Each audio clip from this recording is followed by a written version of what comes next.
क्रांति का मतलब लोग सोचते हैं रखपात। गांधी ने कहा था, अरे देश के उद्योगपतियों, बड़े पैसे वालों, लूट करने वालों, समझ जाओ अभी अहिंसा से काम चल सकता है, अभी मान जाओ बदल सकता है ये देश। इस देश के लाखों लोग भूखे रहने के लिए मजबूर नहीं हो सकते। इस देश में सबको शिक्षा मिल सकती है, सबको रोजगार मिल सकता है। लेकिन एक दिन ऐसा आएगा, वो अहिंसा का पुजारी ये बात कहता है जो भगत सिंह से लोग कहते हैं विचारों में उनकी भिन्नता थी, वो बात कहता है कि एक दिन ऐसा आएगा, अगर आज नहीं मानोगे तो कल रक्त क्रांति करने के लिए लोग मजबूर होंगे। और आज आप देखो देश के कोने कोने में लोगों ने बंदूकें उठा ली हैं, लोग अपने लोगों के खिलाफ लड़ रहे हैं। नक्सली पुलिस वालों के खिलाफ लड़ रहा है, वो अपने आदमियों को मार रहा है, अपने गांव वालों को मार रहा है, पुलिस वाले नक्सलियों को मार रहे। असम में, उल्फा में, असम में, बंगाल में, उड़ीसा में और आदिवासियों को साथ विस्थापित करके उनकी जमीनें लूटी जा रही हैं, उनके रिसोर्सेज लूटे जा रहे हैं। जो प्रदेश सबसे ज्यादा संसाधन युक्त है वो छत्तीसगढ़, झारखंड, उड़ीसा, उनको सबसे ज्यादा अमीर होना चाहिए था। नहीं, सबसे ज्यादा गरीब है, वो सबसे ज्यादा गरीब है, ये आप सब जानते हो। जहां पर सबसे ज्यादा संसाधन है वो देश सबसे गरीब है, क्योंकि वो लोग उसके लिए लड़ना चाहते हैं लेकिन उनको लड़ने नहीं दिया जाता। उनको घोषित किया जाता है कि ये लोग देश के खिलाफ है, जो लोग भी देश के लिए लड़ेंगे वो देश के खिलाफ है। ऐसी व्यवस्था का निर्माण हम सहन करते आ रहे हैं, ये देश सहन करता आ रहा है और हम समग्रता में, संपूर्णता में सोचने के लिए मजबूर नहीं है। हम लड़ सकते हैं, इस देश का नौजवान लड़ सकता है। ये केवल युवा क्रांति का प्रश्न नहीं है, ये इस देश के जीवन मरण का प्रश्न है। जब इस देश के लोगों को, वो चाहे किसी भी व्यवस्था में हो, वो चाहे नौकरशाह हो, चाहे पुलिस की व्यवस्था में हो, चाहे राजनीति में हो, चाहे सत्ता में हो, हमारा किसी से विरोध नहीं, हमारा बस ये मानना है, हमारा कहना है कि अरे मेरे देश के लोगों, अरे इस देश को बनाने वाले लोगों, अरे देश के नीति नियंताओं, थोड़ी समझ के साथ, थोड़ी दिशा के साथ देश की दिशा और दशा तय करो। लोग कहते हैं युवा नौजवान भविष्य है देश का, हमारा मानना है वो भविष्य नहीं, वो वर्तमान है। वो जिस दिशा में जाएगा वैसा ही भविष्य बनेगा। आप उन्हें कहते हो वो भविष्य है, वो भविष्य नहीं वर्तमान है।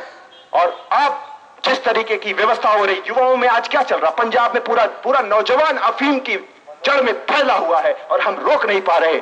देश में लोग, नौजवान हिंसा करने पर मजबूर है, वो बलात्कार करने पर मजबूर हो रहा, वो ऐसी व्यवस्था का निर्माण कर दिया और फिर जब मान लो मजबूर हुआ फिर भी हम उसको रोक नहीं पा रहे। कानून बनाने के बाद भी हम उसको सजा तक नहीं दे पा रहे। ऐसी भी व्यवस्था का निर्माण हुआ। ये दोनों व्यवस्था का निर्माण हम ही ने किया है और हम ही इसको रोक नहीं पा रहे। हम कह देते हैं आम उस व्यक्ति में गलत पीढ़ी है, वो व्यक्ति लूट प्रकृति का बना है, वो चोर है, वो भ्रष्ट है, वो काला, वो उसने चोरी की, अरे उसको आपने मजबूर कर दिया, उसने आपने ऐसी व्यवस्था दे दी कि वो लूटे। वो नहीं लूटेगा तो वो जी नहीं पाएगा। आप केवल बात को वोट के लिए, राजनीति में केवल नेता, आप पूरे देश का नौजवान एक नेता के लिए वोट बटोरता है। वो नौजवान इसलिए बना है इस देश का नौजवान इसलिए बना है कि 10 लोग इस पार्टी में शामिल हो जाओ, 10 लोग इस पार्टी में शामिल हो जाओ और दोनों जगह जाके अपने अपने नेता का प्रचार करो, लूट करो, लड़ो, जनता में पर्चे बांटो।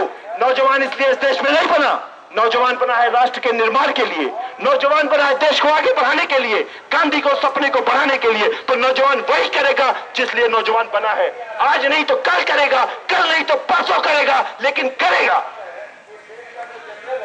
आप सबसे मेरी विनम्र ये निवेदन है कि आप सब जो भी कहीं भी मेरी बात सुन रहे हो या इस युवा क्रांति की बात आप सुन रहे हो, तो आप बस इतना मानिए कि आप देश के प्रति लॉयल होइए। राष्ट्र, सरकार या सत्ता या शासन के प्रति राष्ट्रभक्ति नहीं चाहिए। झंडा इसलिए नहीं उठाना कि सरकार बदल देना है, झंडा भारत मां का इसलिए बताना है कि राष्ट्र में परिवर्तन हो, व्यवस्था में परिवर्तन हो। देश का नौजवान झंडा इसलिए उठाएगा, वो इसलिए नहीं उठाएगा कि एक व्यक्ति को हटाकर दूसरे व्यक्ति को बैठा दो, ये जो भाषण अच्छा दे रहा है इसको जाके बैठा दो, इसके लिए नहीं है। वो लोगों के लिए व्यवस्था का ऐसा निर्माण करना कि लोगों को झंडा उठाने के लिए सड़क पर ना आना पड़े, इंटेलिजेंस ब्यूरो को उन्हें रोकने के लिए सड़कों पर न निकलना पड़े, उनके बीच में रहकर उनकी बातों को ना करना पड़े। जैसा रवि भाई ने कहा, वो इसलिए निकले कि समाज में जो समस्या है उसको अपने राजा तक, उसको अपने सत्ता तक पहुंचाएं और उस गरीब के घर में झोपड़ी में रोटी नहीं है, उस व्यक्ति सड़क पर जो सो रहा है उसको कंबल नहीं है, जहां बाढ़ आई है वहां के लोगों की व्यवस्था नहीं है। इंटेलिजेंस और पुलिस और व्यवस्था और न्याय और सरकार, सत्ता, शासन,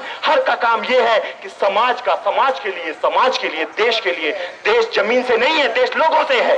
और जब तक ये देश, ये सरकार, ये व्यवस्था लोगों के लिए नहीं होगी, लोगों के द्वारा जो बात हम करते हैं, कहां है लोगों के द्वारा? ऐसी व्यवस्था बना दी, दो चोर खड़े हो गए, दोनों में से किसी एक को चुन लो और जनता कहेगी हम खड़ा होना चाहते हैं। अगर कोई मजबूत आदमी, अच्छा आदमी खड़ा भी होना चाहे तो वो जीत नहीं पाता। तो बताओ कैसे जीतोगे?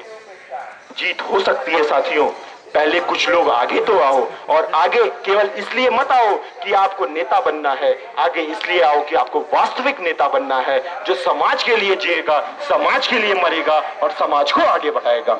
अपनी बात यहीं पर समाप्त करते हुए मैं चाहूंगा कि हमारे बीच